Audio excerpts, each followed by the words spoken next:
కళాభ్యాం చూడాలంకృతశశికళాభ్యాం నిజతపఫలాభ్యాం భక్తేషు ప్రకటితఫలాభ్యాం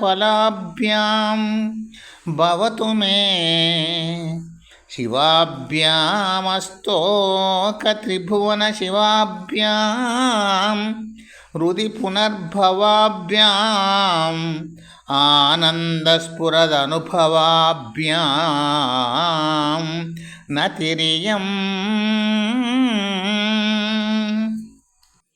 కళారూపులైన వారు, చంద్రుని శిరస్సుపై ధరించిన వారు, అన్యోన్య తపస్సులకు ఫలమైనట్టు వారు, భక్తులను మనోభీష్టాలను నెరవేర్చేవారు, శుభంకరులు, త్రిలోకాలకు మంగళములను ప్రసాదించువారు, మనస్సులకు మాత్రమే గోచరించువారు, ఆనందములో దర్శింపదగు రూపములు గల గౌరీ శంకరులకు వందనము.